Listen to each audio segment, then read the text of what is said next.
Imaginez, une entreprise sur le point de perdre 3,2 milliards de dollars. Parce que personne, absolument personne, n'arrive à résoudre une équation impossible. Les meilleurs ingénieurs, les doctorats de Princeton, le PDG furieux, tous bloqués. Et puis, un homme entre dans la salle. En bleu de travail, gants de ménage dans la poche. Le concierge. Celui que tout le monde ignore depuis 10 ans. Ce qu'il va faire ensuite va changer l'entreprise et des milliers de vies. Restez jusqu'à la fin. Vous n'allez pas croire ce qui arrive. La salle était plongée dans un silence. Pas le silence apaisant, mais celui qui hurle l'échec. Sur un immense tableau blanc, un enchevêtrement de chiffres et de symboles racontait une histoire que personne ne parvenait à terminer. Les meilleurs cerveaux de Grant Enterprises avaient essayé et échoué. Alexander Grant, PDG, faisait les 100 pas, furieux. Un contrat de plusieurs milliards de dollars était en jeu. Et puis il entra. Vieux uniforme usé, gants de ménage dans la poche arrière. Personne ne l'avait appelé. Personne ne l'avait même remarqué. Mais lui, il vit quelque chose dans cette équation que personne d'autre n'avait vu. Excusez-moi. Ça vous dérange si j'essaie cette équation ? La salle éclata de rire, jusqu'à ce qu'il prenne le marqueur. Personne n'avait dormi de la semaine. Grant Enterprises, au cœur du centre-ville de Chicago, était sur le point de conclure la plus grosse affaire de son histoire. Une fusion de plusieurs milliards de dollars avec un géant mondial de la tech. Un seul obstacle se dressait sur leur chemin. Une équation mathématique extrêmement complexe envoyée dans le cadre de la due diligence. Au début, l'équipe dirigeante l'avait prise pour une simple formalité. Au bout de 5 jours, ils comprirent que c'était tout sauf ça.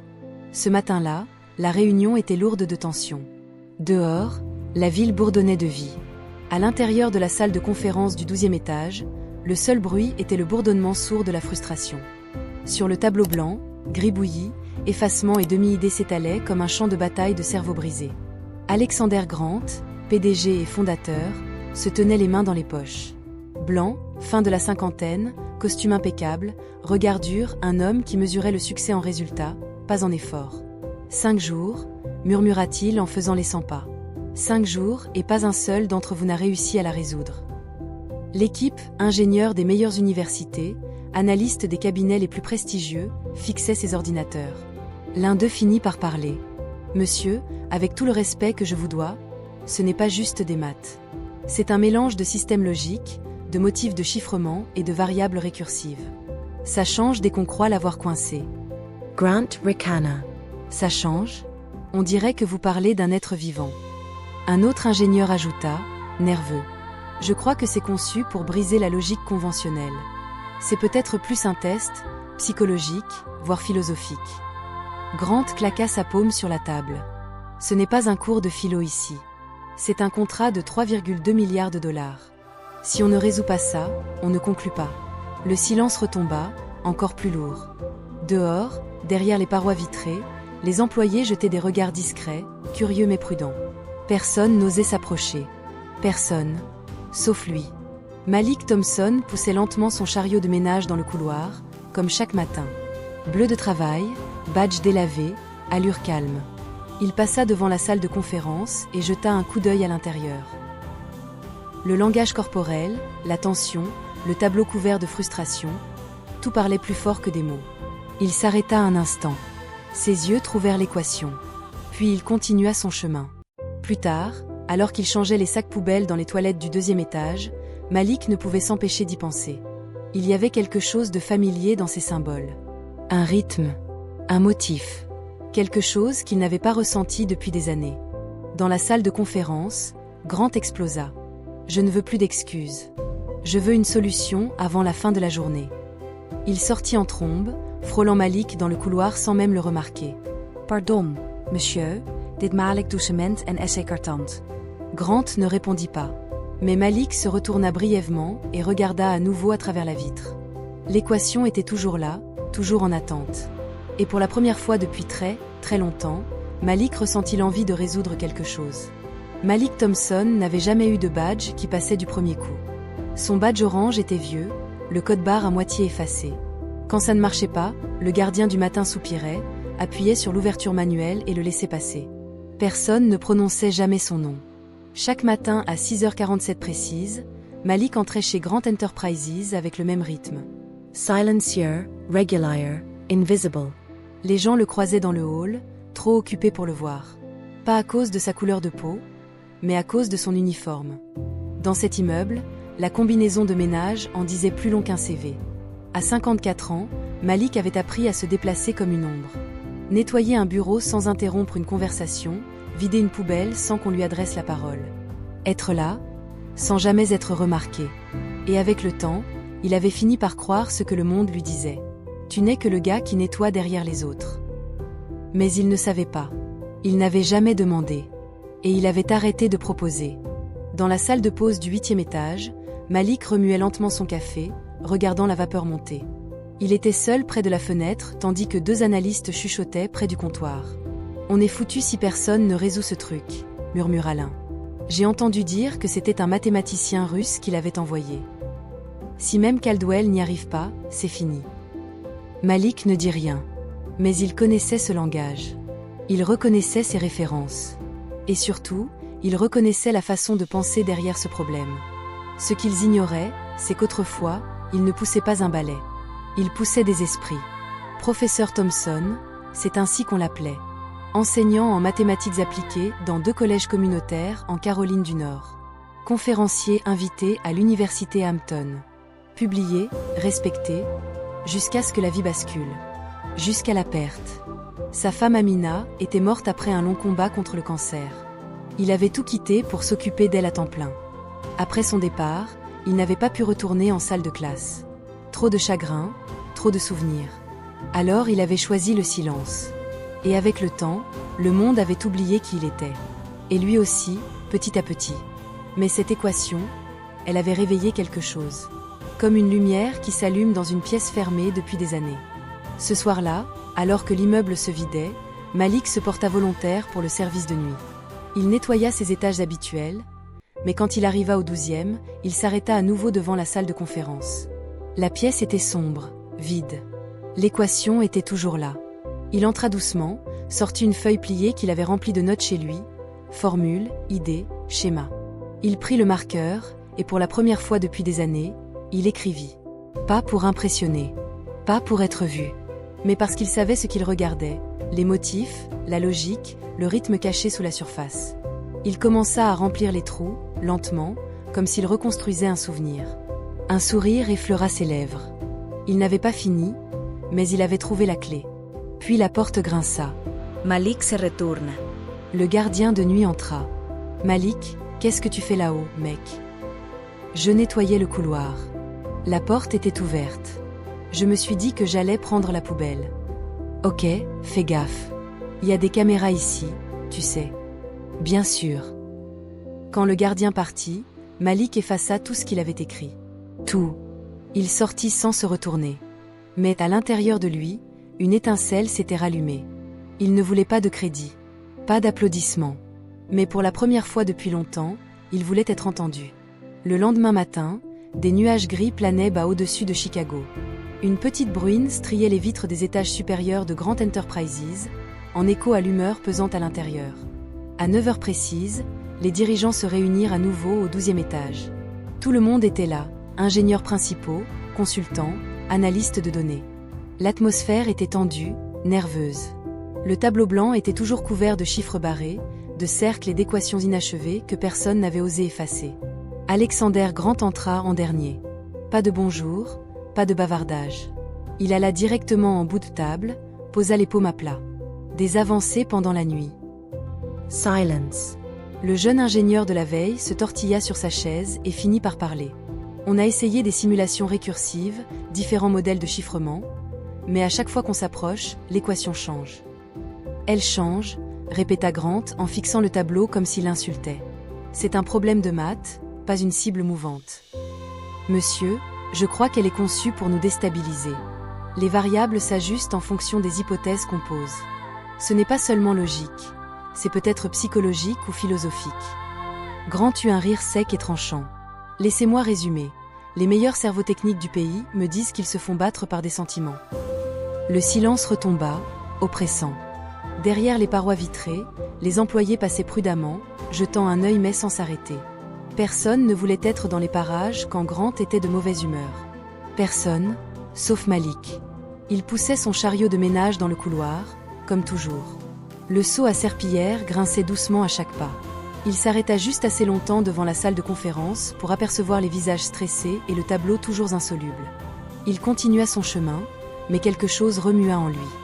Dans la salle, un consultant britannique se pencha en avant. « Alexander, avec tout le respect que je vous dois, peut-être qu'il est temps de voir cette équation comme une provocation. Pas un vrai test, mais un filtre pour voir qui ose penser différemment. » Grant plissa les yeux. « Vous voulez dire qu'on devrait admettre qu'on est battu? Je veux dire que peut-être quelqu'un avec un autre regard pourrait voir ce qu'on rate. » Le PDG serra la mâchoire. « Si personne ne me donne une solution qui marche d'ici la fin de la journée, considérez vos bureaux vidés. » Il tourna les talons et sortit, ses pas résonnant dans le couloir. En passant, il frôla Malik de plus près cette fois. Malik s'écarta rapidement. « Bonjour, monsieur. » Grant ne répondit pas, continua à marcher. Malik jeta un regard par-dessus son épaule. La porte de la salle de conférence était toujours ouverte. Il regarda à l'intérieur. Le tableau n'avait pas changé. Le problème n'était pas résolu, mais lui, il le voyait. Comme une mélodie coincée dans sa tête. Il y avait quelque chose là-dedans. Quelque chose que personne d'autre ne semblait capable ou prêt à voir. Ce soir-là, Malik zappa à nouveau la télé. Il s'assit à la table de sa cuisine avec un crayon et un carnet et se mit au travail. Pas pour la gloire, pas pour une promotion, mais parce qu'un esprit comme le sien ne pouvait pas rester silencieux éternellement. Il était un peu après minuit quand Malik revint chez Grant Enterprises. Il avait échangé son service avec un autre agent d'entretien, proposant de prendre la rotation de nuit. Il avait dit qu'il avait besoin des heures supplémentaires. Personne n'avait posé de questions. L'immeuble était presque désert, éclairé seulement par les lumières à détection de mouvement qui s'allumaient à son passage. Son chariot roulait doucement sur le carrelage. Chaque couloir résonnait de sa présence, même s'il n'y avait personne pour le remarquer. Au 12e étage, la porte de la salle de conférence était déverrouillée. Il entra sans bruit. L'air sentait encore le café fort et le stress. Malik regarda le tableau blanc, toujours rempli de ce puzzle impossible. Il prit une grande inspiration. De sa poche, il sortit la feuille pliée, les mêmes notes qu'il avait griffonnées chez lui la veille. Il jeta un œil dans le couloir pour s'assurer qu'il était seul, puis, avec précaution, il prit le marqueur. Sa main hésita un instant. Il n'avait pas écrit sur un tableau depuis des années. Il eut un petit rire étouffé. Bon, ça ne peut pas faire de mal d'essayer. Il commença petit, une fonction en boucle, puis une variable miroir, puis un motif brisé que les autres avaient manqué. Le tableau prit vie. Ce qui semblait chaotique auparavant pulsait maintenant de forme, de symétrie, de direction. Il recula, vérifia ses notes, ajusta une ligne. Chaque étape prenait plus de sens. Chaque partie de l'équation s'emboîtait dans la suivante. Ce n'était pas la solution complète, mais c'était le début. La clé. Il sourit pour lui-même. Le genre de sourire qu'on adresse à un vieil ami qu'on n'a pas vu depuis des années. Puis clic. La porte grinça.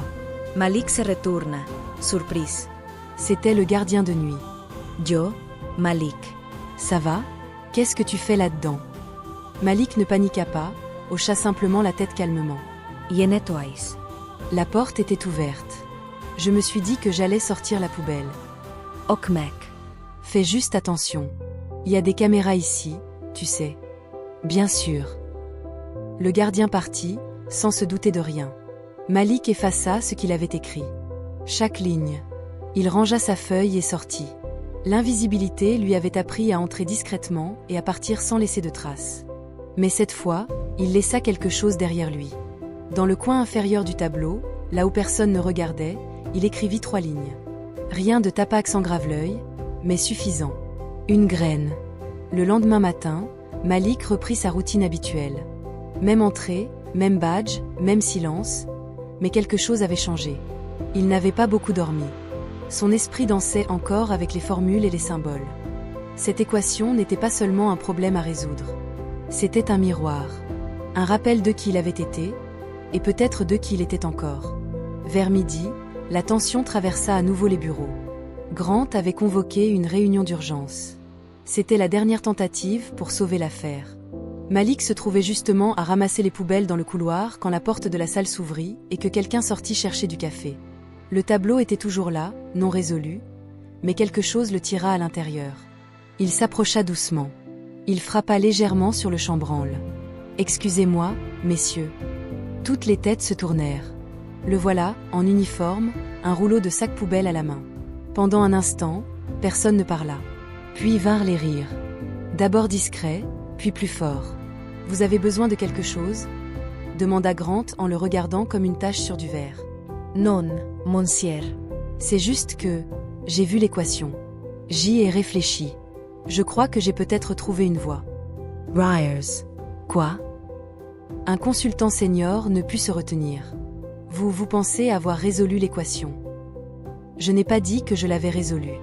J'ai dit que j'avais peut-être vu quelque chose d'utile. Un ingénieur ricana. « Sans vouloir vous offenser, monsieur, cette équation a bloqué des analystes avec des doctorats. Ce n'est pas le genre de choses qu'on résout en passant la serpillière. » Malik resta calme, sans ciller. « J'ai enseigné les maths autrefois, il y a longtemps, avant de venir ici. » Grant pencha la tête, curieux à présent, presque amusé. « Vous êtes en train de me dire que vous avez un passé en mathématiques. »« J'ai un passé à résoudre des problèmes, » répondit Malik doucement. Grant croisa les bras. « Très bien. Montrez-nous. » Malik s'avança, sortit une feuille pliée. Dessus, des esquisses de structure de formule et une séquence proposée. Il posa la feuille sur la table et recula. Un ingénieur se pencha pour regarder. Un autre fronça les sourcils. Ça ressemble vraiment à un point de départ. « D'où ça vient ?» demanda un jeune analyste. Malik répondit simplement. De la réflexion. Comme vous. Grant observa la feuille, puis leva les yeux. J'apprécie votre initiative. Mais on est passé le stade des suggestions. Ce n'est pas comme ça qu'on fait les choses ici. On a des protocoles. Compris, monsieur, dit Malik en hochant la tête. J'ai juste pensé que je pouvais aider. Alors qu'il se retournait pour partir, un membre senior de l'équipe murmura assez fort. Et après, le gars du chariot, à sandwich va se mettre à coder? Nouveau rire. Malik ne dit rien. Il reprit son chariot, sortit dans le couloir et continua à marcher. Mais il avait entendu chaque mot. Et il se souvenait de chaque visage. Malik ne retourna pas dans la salle de conférence ce jour-là. Il rentra chez lui, prépara son café le plus fort et s'assit avec son carnet. Les heures passèrent. Pas pour prouver quoi que ce soit à qui que ce soit, mais parce qu'il ne pouvait pas arrêter d'y penser. Les chiffres, le rythme, la musique silencieuse de l'équation. Elle lui parlait comme une vieille amie qui avait patiemment attendu toutes ces années. Ce que personne ne savait, c'est qu'il avait déjà laissé sa marque. Avant cette réunion, il avait écrit quelque chose sur le tableau, caché, dans un coin. 3 lignes. Pour n'importe qui d'autre, ça ne ressemblait à rien. Mais pour les bons yeux, c'était tout. Plus tard dans la soirée, Javier Moral, un jeune ingénieur resté tard pour tenter de comprendre l'insoluble, remarqua quelque chose. Il se pencha vers le bas du tableau. Ça n'était pas là avant. C'était subtil, mais différent. Il prit une photo, la passa dans un programme de modélisation, puis s'arrêta net. Les chiffres n'étaient pas aléatoires. Il déclenchait un changement, une cascade de corrections dans l'algorithme. Pour la première fois, l'équation commençait à se refermer sur une solution. Il appela un collègue, puis un autre. À minuit, 4 ingénieurs étaient rassemblés, chuchotant et pointant l'écran. D'où ça vient? Qui a ajouté ça? Ce n'est pas l'un de nous. Ils appelèrent Sofia Ramirez, directrice du développement des systèmes. Elle arriva en hâte, les yeux plissés en voyant les données. Vérifiez les caméras, dit-elle. Minuit à 2 heures du matin, salle décembre 2002. Le lendemain matin, Malik nettoyait une vitre près du hall quand sa radio crépita. Malik Thompson, veuillez vous présenter aux ressources humaines. Il s'arrêta, s'essuya les mains sur son pantalon et monta sans un mot. Dans le couloir des RH, Sofia l'attendait. Mais cette fois, elle ne le regardait pas de haut. « C'était vous, n'est-ce pas ?» demanda-t-elle. Malik ne sourit pas. Il n'en avait pas besoin. Je ne voulais pas causer de problème. Je n'ai juste pas pu détourner le regard. La voix de Sofia s'adoucit. Vous savez que vous avez peut-être résolu quelque chose que personne d'autre n'a pu résoudre. Il haussa les épaules. Peut-être, peut-être pas. Mais ça a aidé, non? Ça a aidé. Elle hésita. Pourquoi n'avez-vous pas pris le crédit? Malik regarda par la fenêtre où les gens passaient en costume coûteux. Au bout d'un moment, quand les gens arrêtent de demander qui vous êtes, vous arrêtez de répondre. Elle ne répondit pas. Elle le regarda simplement. Alexander doit voir ça. Malik hocha la tête. Il l'a déjà vu. Il ne le sait juste pas encore. Cet après-midi-là, Alexander Grant était assis dans son bureau et regardait les images des caméras de surveillance. Il vit Malik entrer dans la salle de conférence après les heures de bureau. Il le vit écrire, s'arrêter et sourire, puis tout effacer. Alexander ne dit rien, mais quelque chose dans son expression se fissura. Quand Malik entra dans le bureau exécutif d'Alexander Grant, tout semblait irréel. Pas à cause de la vue, bien que magnifique, une large étendue du skyline de Chicago encadrée par des baies vitrées du sol au plafond. Pas à cause de la climatisation ou des meubles luxueux.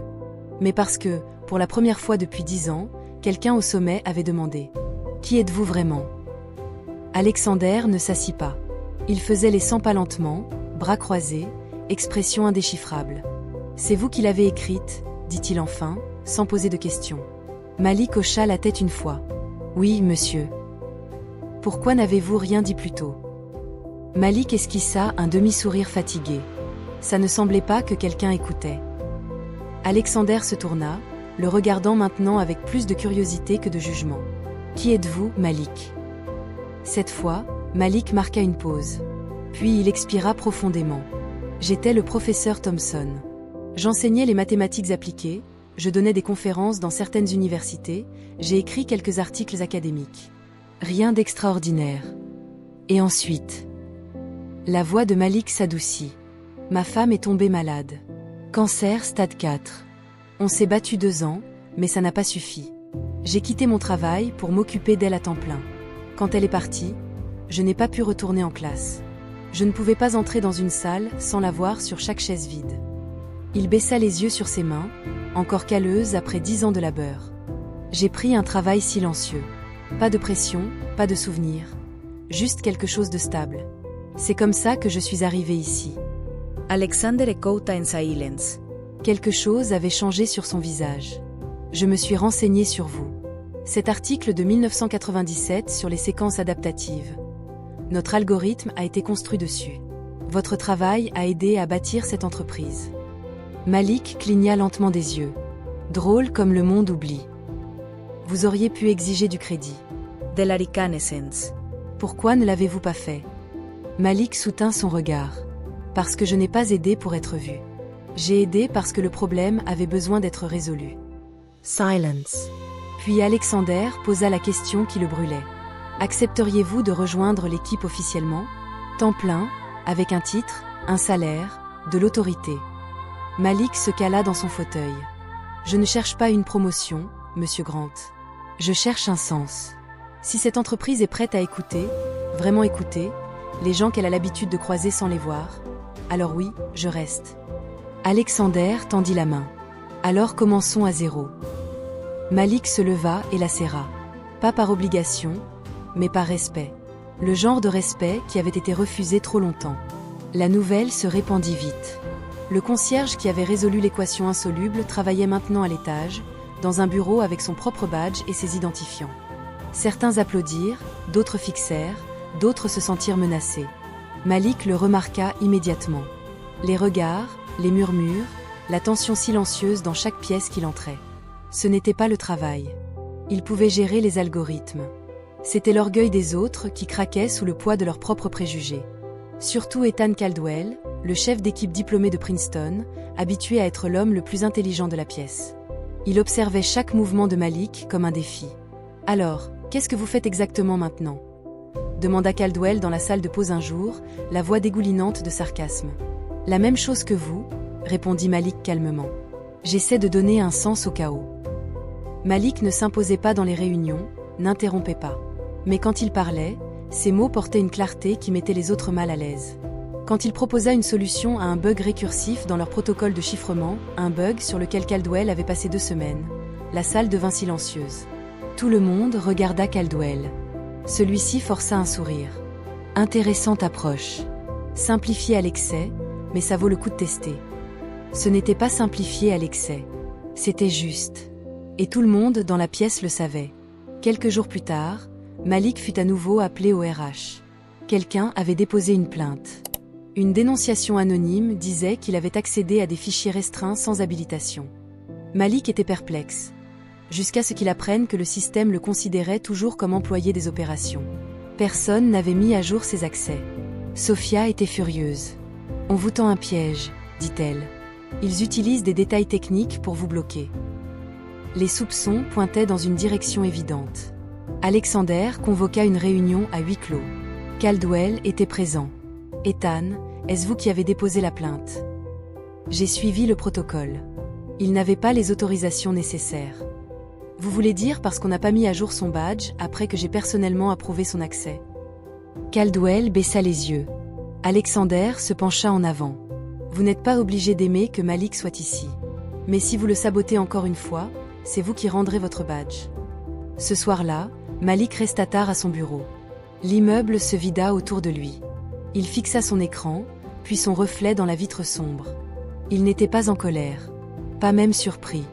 Il était fatigué, pas du travail, mais de devoir se battre pour être vu, encore et encore. Mais même alors, il ne recula pas. Parce que maintenant, enfin, quelqu'un écoutait. Le changement ne se produit pas d'un coup. Il commence petit, comme une fissure dans le béton, à peine visible, mais suffisante pour laisser passer la lumière. C'est ce que Grant Enterprises ressentit dans les semaines qui suivirent la conférence de presse. La fusion avait abouti. L'équation était résolue. Et un homme qu'ils avaient l'habitude d'ignorer était devenu le symbole de tout ce qu'ils pensaient comprendre, et qu'ils ne comprenaient pas. Malik ne portait plus l'uniforme de concierge. Maintenant c'était une chemise propre, un pantalon net, sans cravate. Il ne croyait pas au nœud autour du cou, disait-il avec un petit sourire. Mais il arrivait toujours tôt. Il saluait toujours les concierges par leur nom. Il préparait toujours son propre café fort dans la salle de pause du rez-de-chaussée, même s'il avait une machine privée dans son bureau. Il n'avait pas changé. Mais le monde autour de lui, si. Alexander Grant officialisa les choses. Malik était désormais conseiller stratégique en système. Accès total, budget, bureau juste à côté de l'équipe algorithmique.